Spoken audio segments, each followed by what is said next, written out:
বন্ধুরা দুপুরে রান্না বসিয়ে দিয়েছি। এখানে রান্না করছি আজকে মিষ্টি কুমড়ো, পুঁই শাক, কাঁচা কলা আর আলু দিয়ে একটা সবজি। পুঁই শাকের ডাঁটা দিয়ে মিষ্টি কুমড়ো অনেক দিন পর বানাচ্ছি। আজকে মাছ, মাংস, ডিম কোনো কিছুই বানাবো না। আজকে শুধু একটা সবজি, ডাল, তার সাথে একটা ভাজা থাকবে।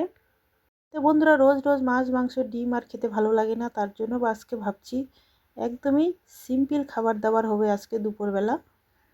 মাঝে মধ্যে কিন্তু এক আধ দিন এরকম সাদা মাঠা রান্নাও কিন্তু খেতে বেশ ভালো লাগে। তো আজকে আমি কিন্তু তেমন কিছু রান্নাও করিনি, রান্নাও আজকে আমার খুব তাড়াতাড়ি হয়ে গেছে।